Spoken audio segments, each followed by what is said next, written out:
언젠가 어느 시골 마을을 지나가는데 그 마을에 유명한 상품이 있다. 그래서 그 물건을 하나 사기 위해서 가게에 들어갔습니다. 물건을 하나 들고 계산을 하려고 하는데 마침 누군가가 계산을 하고 있어서 뒤에 서서 차례를 기다렸습니다. 앞에 있는 분이 계산이 끝나서 이제 제가 계산을 하려고 다가섰더니 이 앞에 있는 분이 가려고 하다가 멈칫 자꾸 뒤돌아보더니 주인에게 묻습니다. 이거 정말 진짜 맞지요? 주인이 뭐라고 대답을 해야 됩니까? 주인의 대답은 뻔하지 않습니까? 그런데도 그렇게 묻는 모습을 보면서 이것이 이 시대의 한 단면이 아닌가 그런 생각을 했습니다. 현대는 불신의 시대입니다. 믿을 수가 없는 세상입니다. 제가 언젠가 한번 그 먹거리 엑스파일이라는 프로그램을 봤는데 보려고 해서 본 것이 아니고 우연히 봤는데 제가 볼 때 고사리에 대해서 하고 있더라고요. 그런데 제가 다 봤습니다. 다 봤는데 우리나라 식당에서 파는 고사리의 거의 대부분이 중국산입니다. 중국산이고 중국산 고사리는 중금속 검사를 하니까 중금속이 기준치를 넘더라고요. 제가 그 프로그램을 보고는 식당에서 고사리를 잘 먹지 않습니다. 근데 말 들어보니까 먹거리 엑스파일 그 프로그램 보고 나면 먹을 게 없다. 누가 그런 말을 하더라고요. 속리산이나 지리산, 설악산 앞에 가면 산나물 팝니다. 그 산나물 대부분의 사람들이 이 산에서 나는 산나물이라고 생각합니다. 이야기를 들어보니까 그 대부분 중국산이라 그러더라고요. 어디까지 믿어야 할는지 참 믿을 수가 없는 세상입니다. 세상을 믿을 수 없게 만드는 공로자들이 저는 방송과 인터넷이 아닌가 그렇게 생각합니다. 방송, 신문이나 텔레비전이나 방송, 특별히 뉴스는 사실만 보도하면 됩니다. 팩트만 보도하면 됩니다. 그런데 우리나라 뉴스 보도는 너무 선동적입니다. 자기들 생각이 너무 많이 들어가요. 섞인다는 이야기지요. 또 인터넷도 보세요. 여러분 인터넷에 무슨 건강보조식품이나 건강보조기구 효능 한번 보세요. 만병통치입니다. 못 고칠 병이 하나도 없습니다. 그걸 어떻게 다 믿습니까? SNS는 어떻습니까? 확인도 되지 않는 이야기, 믿을 수 없는 이야기들을 마구 퍼나르고 있습니다. 그러니 점점 세상이 믿을 수 없는 세상이 되고 있는 것이지요. 하지만 우리의 삶의 믿음은 전제입니다. 우리는 믿고 살아야 합니다. 믿음 없이는 살 수가 없습니다. 여러분, 자, 밥을 먹는데 누가 밥에다가 독약을 탄 것이 아닌가 의심이 간다면 밥 먹을 때마다 은수저를 가져와서 휘저어봐야 할 거 아닙니까? 그렇게는 못 살지요. 일단 여기에 독이 없다 믿고 우리가 밥을 먹는 겁니다. 운전을 할 때 푸른 신호등이 들어오면 갑니다. 갈 때는 옆에는 붉은 신호등이 들어왔다고 믿기 때문입니다. 옆에도 붉은 신호등이 들어온 것이, 푸른 신호등이 들어온 것이 아닐까 그렇게 의심이 가면 운전할 수가 없는 것이지요. 지금 우리가 이 예배당에 앉아서 예배를 드리고 있습니다만 여러분 이 위에 묵은 대들보가 있습니다. 그 대들보가 무너지지 않는다고 우리가 지금 믿고 있는 겁니다. 그렇죠? 만약에 그 대들보가 무너지면 어떻게 할까? 그렇게 생각하면 여기 앉아 있을 수가 없는 겁니다. 믿고 우리는 세상을 살아가고 있습니다. 믿어야만 살 수가 있습니다. 남을 절대로 안 믿는 사람이 있습니다. 똑똑한 사람이지요. 그러나 그 사람 안 믿는다 하다가 나중에 크게 한번 속을 사람입니다. 그럴 수 있습니다. 죄송한 이야기입니다만 남자를 안 믿는 미혼 여성이 있습니다. 남자 안 믿으면 결혼 어떻게 합니까? 남자 믿어야지요. 믿어야 되는 겁니다.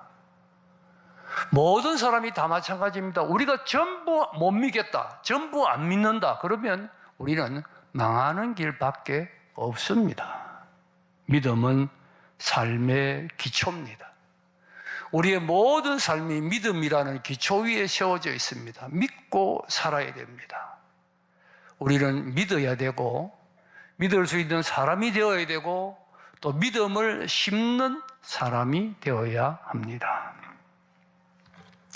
오늘 우리 본문은 믿음과 의심의 갈등이 잘 나타나 있습니다. 본문 17절을 보면 어떤 아버지가 귀신 들린 아이를 예수님에게 데리고 왔습니다. 이 아이는 귀신이 들려서 말도 못하고 또 거품을 내뿜고 이를 갈고 파리하게 된다. 파리하게 된다는 말은 뻣뻣하게 된다, 그런 뜻입니다. 22절을 보면 이 아이는 발작을 하면 불 속에도 들어가고 물 속에도 들어갔다. 귀신이 아이를 죽이려고 물 속에도 집어넣고 불 속에도 집어넣고 그렇게 했다는 이야기입니다. 여러분, 아버지의 마음이 얼마나 아팠겠습니까? 여러분이 부모로서 한번 아버지의 입장을 한번 생각해 보세요. 그 아버지의 마음이 얼마나 아팠겠습니까? 아버지는 아들을 고치기 위해 모든 노력을 다했을 것입니다. 그러나 아무 효과가 없고 계속 실망만 하다가 마침내 예수님께 데리고 온 것입니다. 때마침 예수님은 베드로, 야고보, 요한 세 제자를 데리고 변화산에 올라가 계셨고 산 아래에는 9 제자가 남아 있었습니다. 그러니 이 아버지는 9 제자에게 아이를 데리고 온 것이지요. 9 제자는 옛날에 자기들도 귀신을 내어 쫓아본 경험이 있기 때문에 굳이 예수님 산에서 내려오기를 기다릴 필요 없이 자기들이 귀신을 내어 쫓으려고 했습니다마는 실패했습니다. 귀신이 나가지 아니했습니다. 이 시리에 찬 순간에 예수님이 산에서 내려오셔서 왜 이렇게 소란하냐 물으십니다. 아이의 아버지가 예수님에게 자초지종을 이야기합니다. 18절 마지막에 보면 선생님의 제자들에게 내어 쫓아달라 하였으나 그들이 능히 하지 못하더이다. 제자들에게 실망한 모습을 보여주고 있습니다. 그러면서 22절에 이렇게 말합니다. 그러나 무엇을 하실 수 있거든 우리를 불쌍히 여기사 도와주소서. 무슨 뜻입니까? 무엇을 하실 수 있거든, 이 말은 제자들은 못 고쳤지만 당신은 선생님이니까 그래도 제자들보다 나아서 무엇을 할 수 있거든, 할 수 있는지 없는지는 모르겠지만 할 수 있거든 불쌍히 여기사 우리를 도와주소서. 이 말을 듣는 예수님의 마음이 아팠습니다. 예수님 아버지를 책망합니다. 23절을 함께 읽겠습니다. 23절 시작. 예수께서 믿는 자에게는 능히 하지 못할 일이 없느냐. 무엇을 할 수 있거든, 할 수 있거든이 무슨 말이냐? 믿는 자에게는 능히 하지 못할 일이 없느니라. 책망을 하셨습니다. 책망을 들은 아버지가 당황해서 말합니다. 24절을 읽겠습니다. 24절 시작.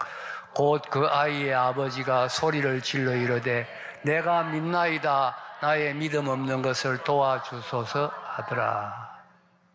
여기 이 아버지의 대답에 모순이 있습니다.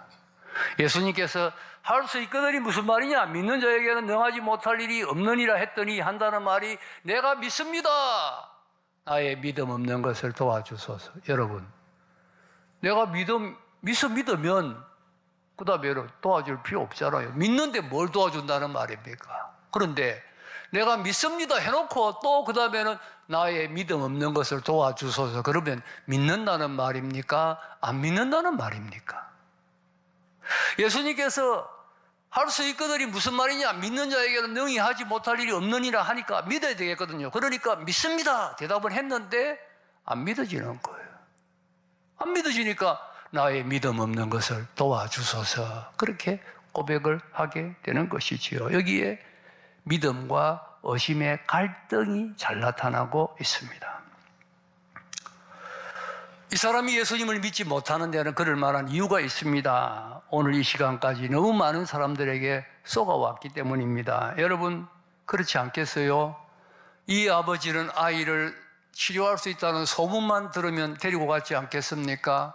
그래서 자칭 의사라는 사람에게 속았고, 자칭 능력의 사람에게 속았고, 자칭 선지자에게 속았고, 자칭 하나님의 사람에게 속았습니다.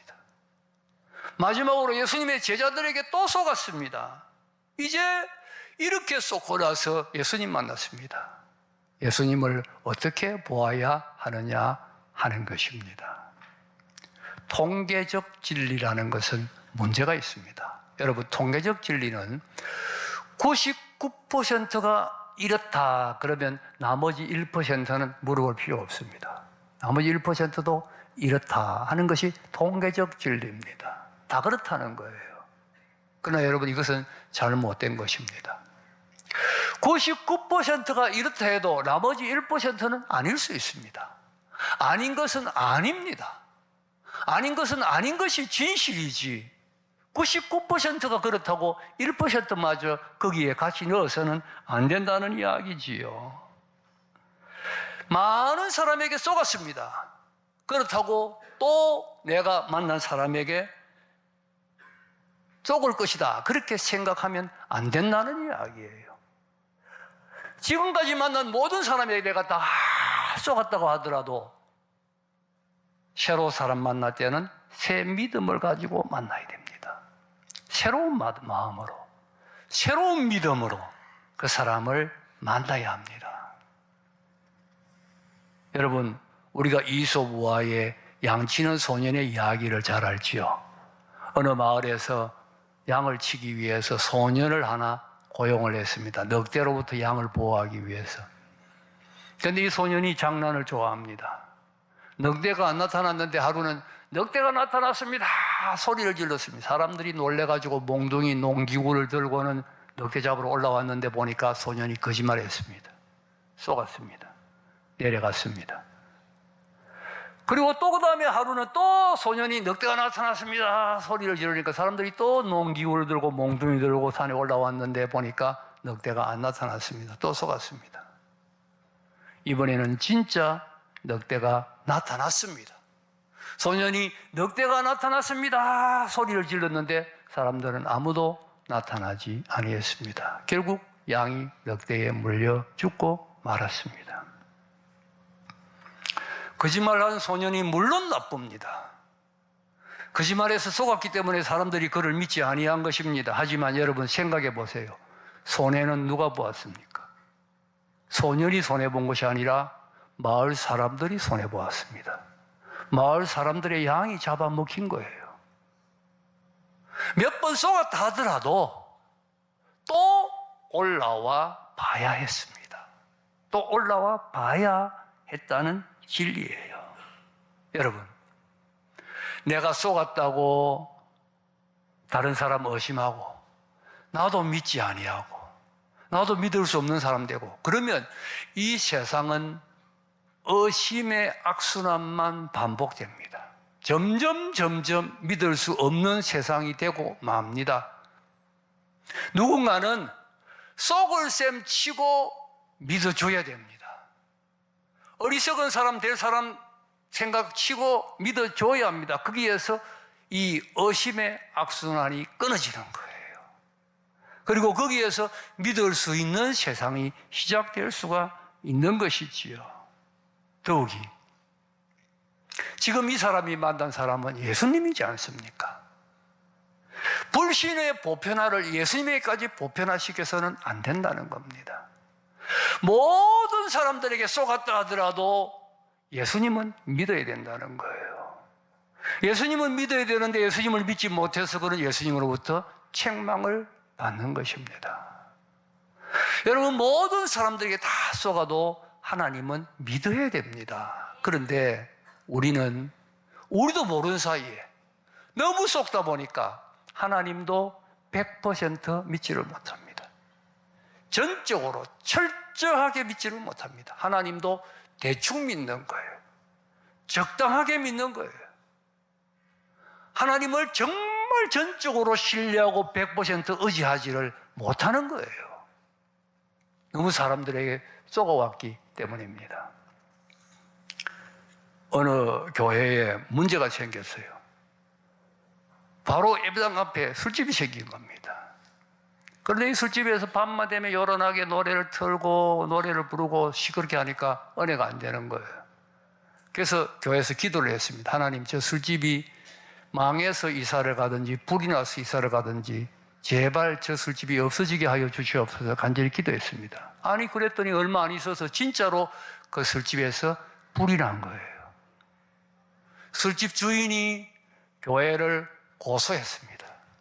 교회에서 불이 나게 해달라고 기도했기 때문에 우리 술집이 불이 났기 때문에 교회가 배상을 해줘야 된다 고소를 한 겁니다. 재판이 붙었습니다.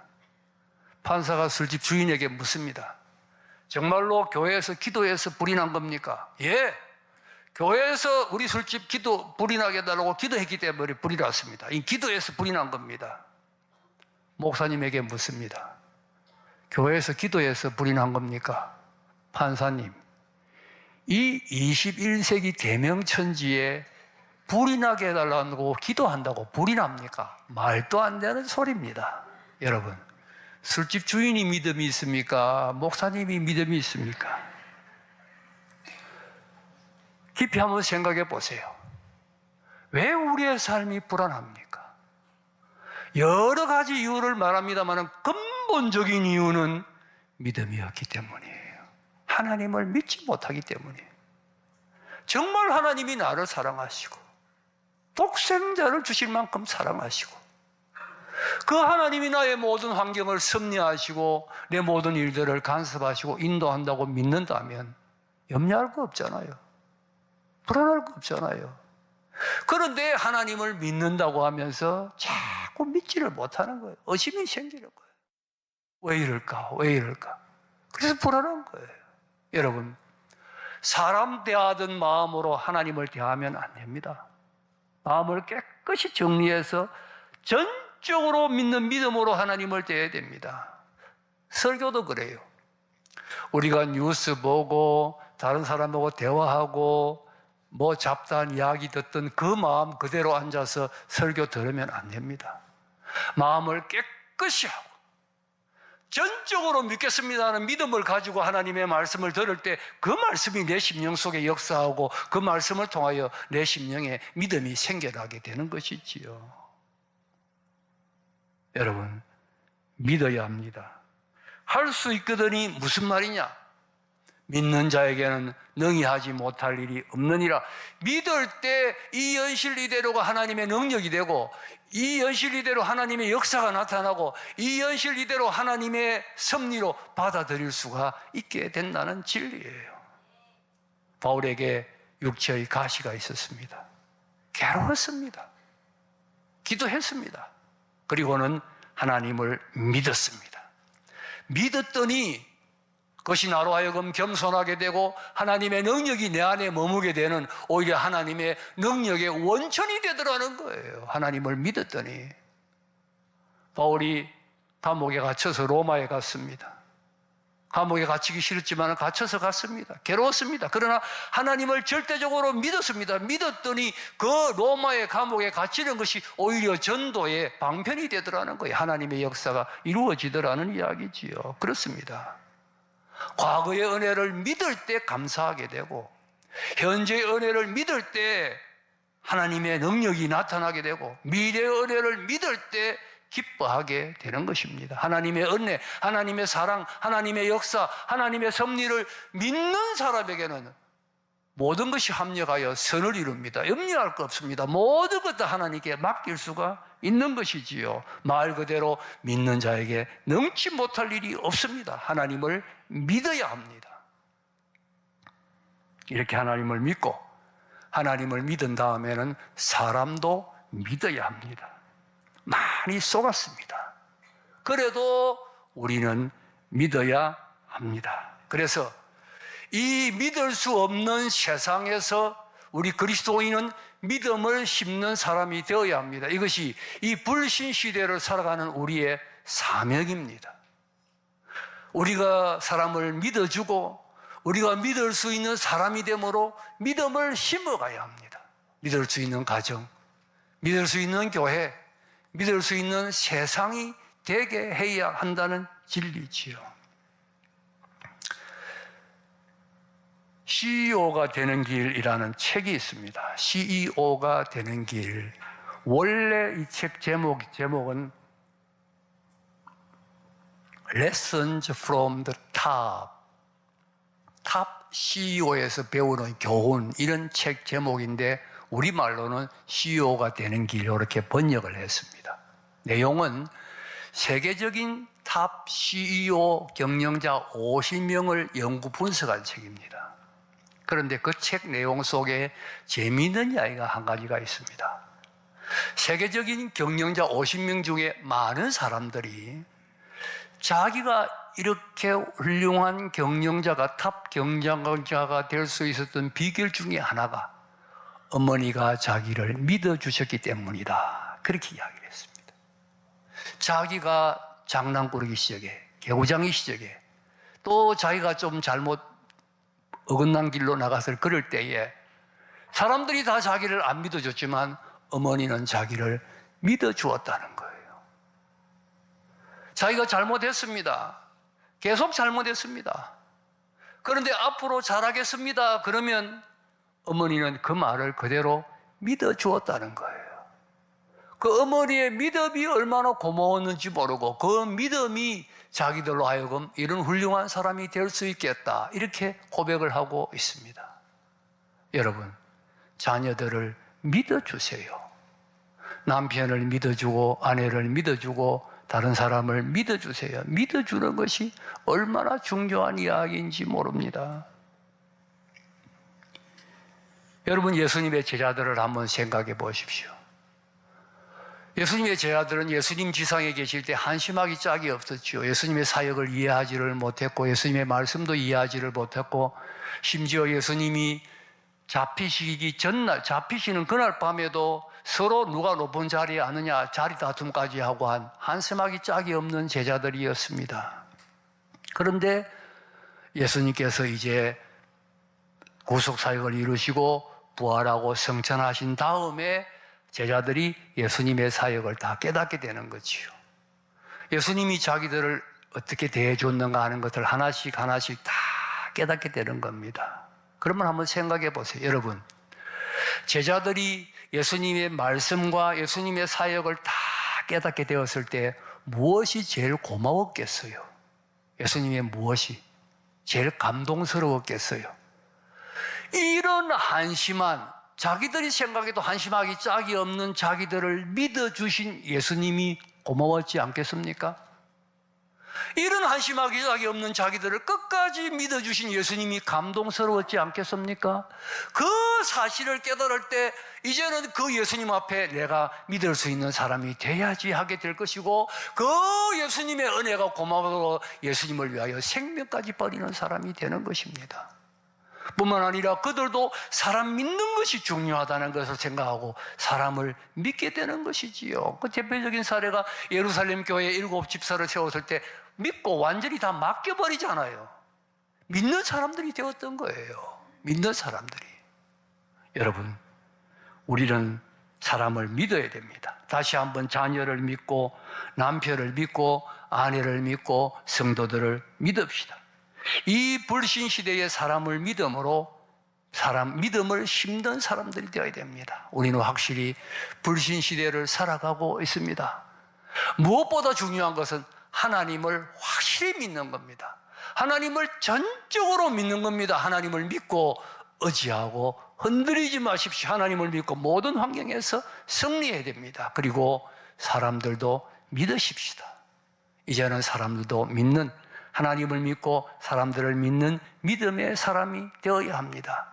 이 믿음의 복이 여러분 속에 충만하기를 주님의 이름으로 축복합니다.